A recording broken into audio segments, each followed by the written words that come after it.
This is I Love Black People Radio on HUR Voices, Sirius XM Channel 141. I Love Black People is more than a radio show. I Love Black People is a call from our ancestors to protect us from racial profiling all across the world. Go to iloveblackpeople.com and become a member today. Membership empowers you to live fearlessly and protect Black people globally from racism and xenophobia. Join us today and become a member of our global network with an online global green book with Black-owned and Black-friendly businesses to protect you and your community. Membership is free, and with you, we will become 10 million strong worldwide. I am because we are. Special thanks to AFLAC for supporting I Love Black People Radio. Greetings and welcome to another wonderful episode of I Love Black People. And thank you so much for joining. As you all have done throughout this wonderful journey of I Love Black People, continue your support. We appreciate it. We continue to build as we discussed, as as a co-founder of our I Love Black People Safe Places app. We're moving forward and continue to build. And the Black Blockchain Summit that you've all been so supportive of. We had another amazing year. It was our 8th annual Black Blockchain Summit, and we had really a great showing and a fantastic pitch competition. And we did a host of things with many of the, I call them usual suspects, because we couldn't do it without the people that have really helped and made sure we've really done a great job of curating some of the best and brightest brains in the blockchain space, and some of the best conversations and discussions that you'll ever be a part of. Definitely want to give a shout out to JT Davis, Pascal Michelle, Tungai Choto, Alex Wafula, Alaka Nadi. It's just a host of folks who, shout out to Big Brother Dr. Todd Shern. I'm probably missing our intern, Brother Tony Kenner, and Sister Heaven Raul, who's been, was just at the last minute, she just rose and continues to rise. So we definitely appreciate really everyone who participated. I'm probably leaving out key names of people, our vendors who are always great, Adrian and Arnold for their help with the marketing. Just really, and so many other folks. Many of you know I went to Tuskegee and Howard University. I graduated from Howard and but came of age at Tuskegee, and so many alum. When we talk about giving back to alma mater, the Black Blockchain Summit has been one of our ways of doing so, and it's been really great to link and connect with alum as well as students, and then the city. Mayor Bowser, Mira Bowser, who's been supportive of us every year. Every year she's supported this work and has been definitely a Black Blockchain Summit champion, and we're definitely appreciative of her support. We had support from the commissioner, Commissioner Woods, who's over the banking and insurance securities. So she's super. This that was great. We had from the SEC. We had Sister Valencia from the United States Patent and Trademark Office, and just countless. Lamar Wilson.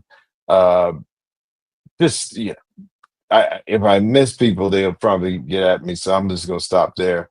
But this one is just a shout out to all the folks who supported and came out and continue to come out. We're gonna do better. I think one of the things that we discussed is we revamped the Black Blockchain Summit website, and we've now, with your support, created a Bitcoin campus, and this campus is really your place to go when you have questions, anything crypto, anything blockchain. You can come to our campus and ask questions and get answers in the voices of those who are concerned about our community. So you can definitely use ChatGPT. You definitely can use other means, as Googling things, but what we give you is a curated space of people who not only are very knowledgeable in the space of crypto as a subject matter expertise, but also they are people who are concerned about how these technologies relate and connect to our communities. And that's something that's so significant because in many of these areas of technology or other, we sometimes have to, we call it switching, but we have to, modify and adapt ourselves to these environments. And when you're doing all that, that's a distraction in some ways, and many times it can even diminish your ability to engage. And that's not to say we don't do it. I mean, we do it, and we do it so amazing that it's sometimes we normalize things that are unacceptable. You know, we make sure that the space that we create is something that people thrive and that's very nurturing. Can we thrive in other hostile and difficult spaces? Yeah, of course we have. We've consistently thrived and achieved in hostile, settler, colonial, difficult environments. But if we were to create one, we wouldn't create an environment like that. If we were in charge, we wouldn't create an environment that's hostile and triggering of trauma.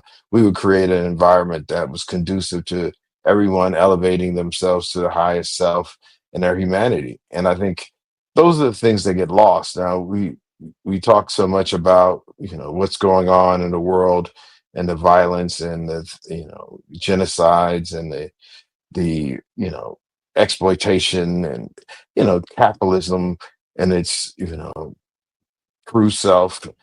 But that being said, we also should be taking this time to build the world that we want to live in. And I think we know, like, I think there were times, or I think in a part of life, that we kind of may have tried to say, let's see if this works and if this is a great way for us to move forward as a humanity. And I know as a Gen Xer, we were told to go to college and, get your master's degree in business administration and, work hard and do what you can do and achieve all these wonderful things. And, I constantly talk to many of my friends in their 50s who are clear that what we were told may not have been the truth, and or it may not longer be the truth. And so I think the fact that we know that there's something, they say rotten in Denmark. I've never been to Denmark. I need to put that on that list. But there are things that are of concern.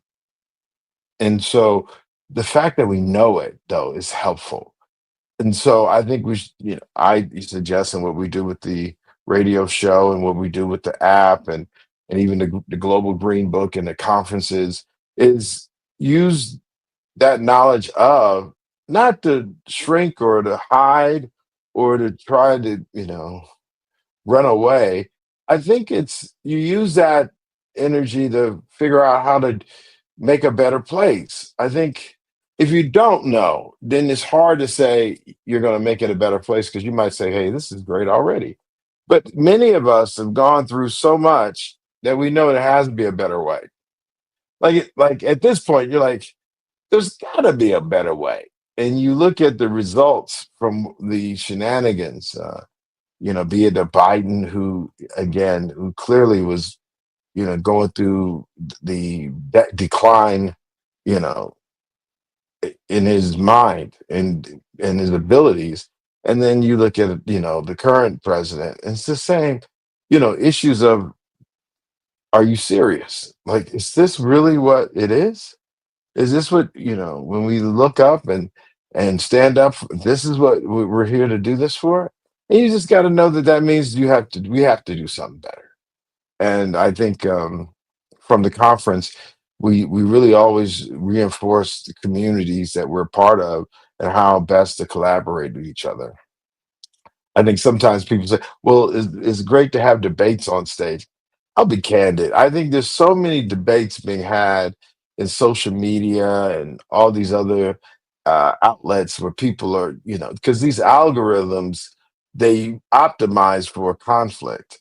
So I really like collaboration. And if you look at the work and the activities that we, create and develop, much of it is along the lines of collaboration. It's not about us all thinking the same way. I think again, it's about how do you collaborate all these differences? Even when we talk about black people, again, we know race is a social construct, not a biological manifestation of some science or what have you. But really, we're all very different. 1.5 billion people of African descent.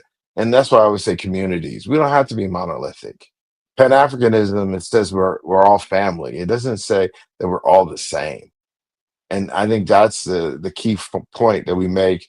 That Booker T. Washington said, he was talking about the greater U.S. Experiment, but we could be separate like the fingers in the hand. The pinky's not like the thumb, but literally working together, we can do far more than individual fingers. And I think as we look at ways of bringing our communities together and collaboration is definitely one of the cool ways of doing it. And I still get this, this black blockchain. Somehow I love black people, and there's people, oh, black is a color, or they'll say I'm brown, or I'm African, I'm Nubian, all kind of things. Look, whatever you self-identify for, I think this is fair. Like we should respect people for how they wish to identify. Our focus, though, at I Love Black People, is to literally create a global safety net that protects us no matter what set we claim or what name we frame ourselves in, to make sure that we're protected from racism and Afrophobia. And we define Afrophobia as the irrational fear or hatred of people perceived to be of African descent. And when we speak in those terms, we're saying that, it can be quite triggering when you hear people talk about their identity. And so why even go into the, you know, process of that could also lead to even personal attacks. I think when we were talking about as black activists, you would talk about people being conscious and not conscious. Telling somebody they're sleeping is personally offensive. Like even before you could actually get to the history or get to the current issues at hand, you can't lead with offending somebody. You can't say, well, you're not conscious. And now I think some of the backlash, you hear all this stuff about being woke as if that's a negative thing. I think it's very interesting that the state of being awake could somehow be used as a euphemism to talk about people who are off and somehow not coherent or helpful. But again, those seeds were planted in some ways in the behavior that many of us as Black activists, that behavior that we took on in a way that kind of dismissed or diminished people's perspectives. And again, I don't think we're here to entertain everything, that part. Like, if you're not, if you don't love Black people, I don't think that's a problem. It just means that this radio show is probably not for you. This app is probably not for you. And we're not going to spend a lot of time or any time having conversations on convincing those folks. What we really spend our time is taking the people who already love us and give them a way to channel that energy and to use that energy as a way to push forth a agenda that puts protecting each other at the forefront. And we know through the crowdsourcing of these Pan-African friendly places that our members are able to contribute and give back in a way that doesn't require them to go march or protest, but by sharing information that could be vital in times, especially of trouble or times when we're very vulnerable. And I think some of the initial work that we did was centered around travel. And after COVID, we realized, or even during COVID, we realized travel is just one vulnerability. When you don't know people around you, yeah, you could be more vulnerable. But when you're sick, mm, You can be vulnerable. That's not the time to get a racist encounter. That's not the time to get bad information. So what we realize is that we need to make sure we create a global safety net that really allows us to help protect ourselves when we're vulnerable in area situations like, again, accommodations, food, healthcare, legal, finance, transportation, beauty. I mean, education, childcare. These are areas where you don't want to have bad information or something bad happen as it relates to uh, making decisions. Education, childcare. You don't want your children who may not have agency yet because of their age to be in a situation where they're surrounded by races in a racist environment. That's a no bueno. That's not good. So again, us taking the tools that we have to build something that's never been built before, to protect our people in a way that's never been done globally as we've projected and digitally is amazing. And we stand on the shoulders of people like Victor Green, who developed the first Green Book. And of course, it was named for him, but that many people think that book was a black business directory, and it wasn't. It was literally a directory of places that treated black people with dignity and respect, where we wouldn't be humiliated or harmed. And those businesses were owned by a number of different people, oftentimes white, so-called white European people. And the bottom line is we wanted to make sure we didn't get killed while needing services like a place to stay or something to eat. And there was sundown towns. These were places where literally it was unlawful for us to be on the street at night. So again, there are tools that and this wasn't the government, this wasn't a church, this wasn't even a nonprofit. This was, entrepreneurs coming together using tools. And I tell people, when we're talking about Howard, I still remember when, we couldn't catch a cab at Howard and how difficult it was. Even black cab drivers didn't come uptown to pick us up. And we had to go towards downtown. And it was very humiliating. And when these rideshare apps came out, you know, they weren't created to stop or to protect us from racism, but in many ways, a problem that we thought was a political science problem, it ended up being a computer science problem. And in many ways now, I see students and I myself take a Uber to Howard University, and you think nothing of it. Like when the car is going to get there, you see the face of the driver, so you know what they look like, what car they drive, their rating. Like it would have taken us another 100 years to get the taxi commissioners board to change that to make it so it was that much better. So again, we talk about making some types of racism obsolete. Like, let me say it that way. The people may still be racist that actually are engaged in these activities, but because we are able to use something far more superior, we don't, they can't harm us anymore because there's like the horse and buggy versus the car. Like, they could be racist horse and buggy people, but I'm not taking a horse and buggy. Well, I'm not taking a taxi. So I think there's things that when we look at what we can do with the resources we have, what we can do with the work that we're doing already, figuring out how we can collaborate and build the world that we choose to live in right now.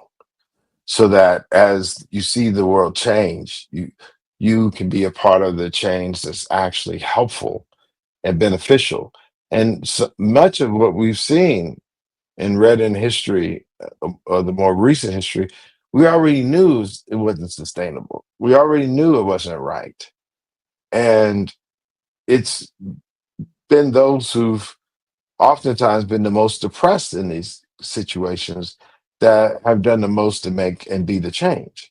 So I don't think we should be waiting on the president, be it Obama or Trump or Biden or any of them. We shouldn't wait for an election to do what is necessary to make this life living, as well as make it a place that's better for our prodigy, our children and their children. So I think again, the moment that we're in gives us, uh, I think, more clarity than we've ever had that we must be that change and that no one's coming to save us.